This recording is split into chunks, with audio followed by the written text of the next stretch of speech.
Hi, here's May. In today's video I share 5 art tips that have helped me with improving my art by reflecting on what I learned as an artist over the past years. These are 5 things I wish I would have known sooner, since they would have been very helpful to me and are saving me some time as well. What I talk about during this video are more intuitive things, meaning you can apply it in different ways, not concrete tips like use this specific brush or add a noise effect. So I hope you can make use of my advice in your own way, in whatever way it works best for you.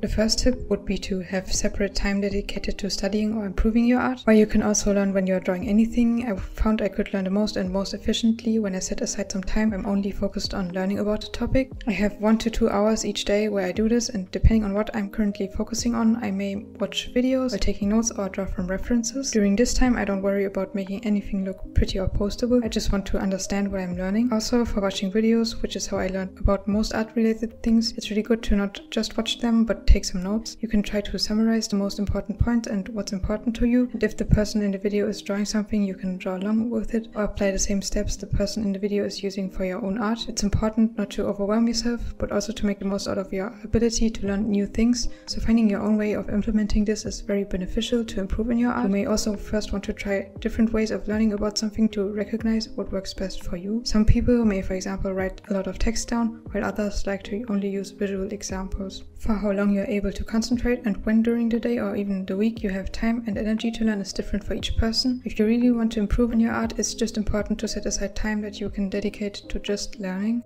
The next tip is to have projects or illustrations where you apply what you learned and get to draw what you really like. What motivates many artists is that they get to draw what they want to draw, whether that's fan art, original characters, comics, or anything else is unique to each artist. Along with having time where you can only focus on improving, having other time where you get to draw whatever you're passionate about and want to draw is really important, since it enables you to find out what you like to draw, and it can be a big source of happiness. How you approach your personal art, whether you like to go off small bursts of inspiration or to strategically plan long projects like I do most of the time, is up to you. What you draw in your personal art is also up to you. You might want to work for a specific company, make products out of your art, or you might just want to draw whatever you feel like drawing, depending on your own goals. Overall, I would just advise you to draw something you like yourself in your personal art. Over time, you'll probably be able to tell what you like to draw, which will often lead to finding out new things you want to improve on to get better at drawing this. You're drawing for your projects and illustrations, you're also able to apply what you learn in your study time, which is essential. Only learning about something but not seeing how you can apply it or how it's useful to you can be an inefficient use of your time. Because of this, I would recommend that what you're studying can be applicable in your own art as well, since it then motivates you to really learn about it more. While you're studying, you probably are just drawing something accurately, the way another person teaches it, or it's in real life at first. But here, during your personal art time, you can draw it so that you find it visually appealing. You can figure out how you like to portray things and take inspiration from other artists here as well, if you're not already just studying one artist in your study time. Along with figuring out what you like to draw, which is often tied to who you are as a person and what your values and interests are, this will lead to you developing your own artistic voice or art style.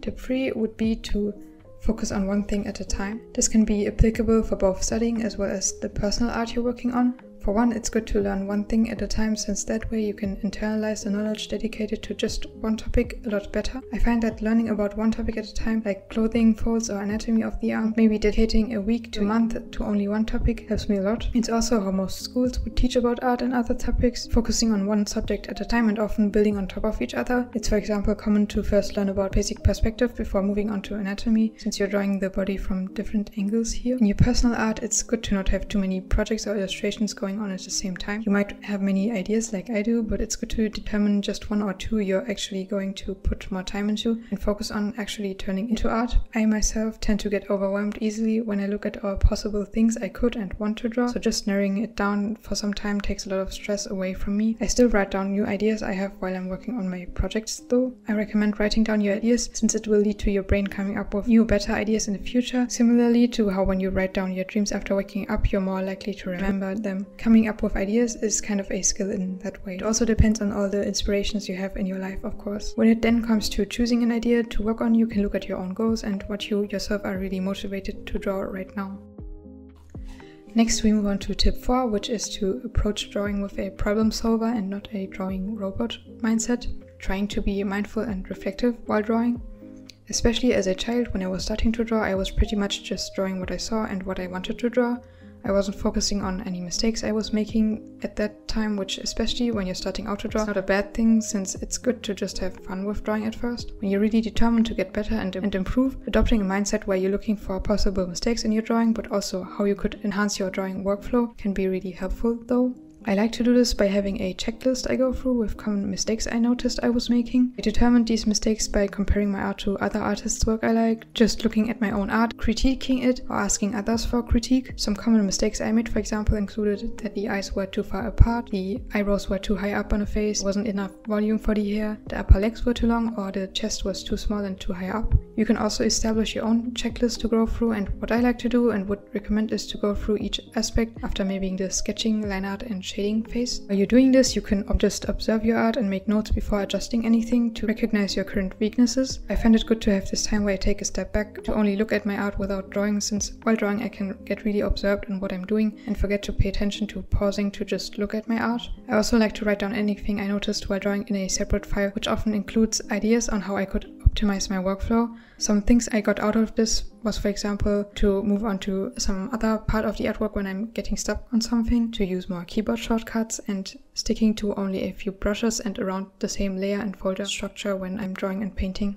Also, while you're drawing, what is your mind thinking about? I sometimes find myself thinking about random other things and not focusing on the drawing, which doesn't have to be a bad thing, since when you're used to drawing, your brain might be able to do this, especially if it's something you've drawn a lot, like faces for example. But if you find yourself getting distracted by your thoughts while drawing, especially when it's during your studying time, I would recommend refocusing on what you're doing from time to time. Just having this idea in the back of your head has helped me with focusing on what I'm drawing a lot.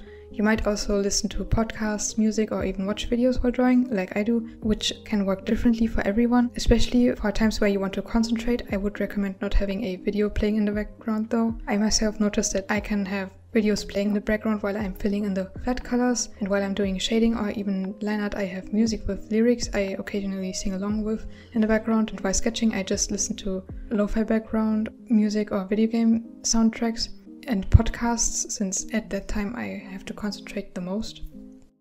And finally, something else you can keep in mind would be to find balance between experimenting or trying new things and drawing what you're used to or what you like to draw. At first, you can find your natural tendency. Do you tend to experiment a lot, or do you like to do things in similar ways? Are you a person who likes to do the same drawing exercises, uses the same steps to draw, and also has a rather organized approach in the rest of your life? Or are you someone who likes to try different exercises, different ways of drawing things, and lives their life in a more spontaneous way? Depending on who you are, you can try implementing a bit more from the other side in your drawing practice. If you are very organized, it's good to push yourself to try out some new things from time to time. And if you like to experiment a lot, try committing to one exercise or approach to draw for some time. Just finding a balance is a good mindset to keep in mind here.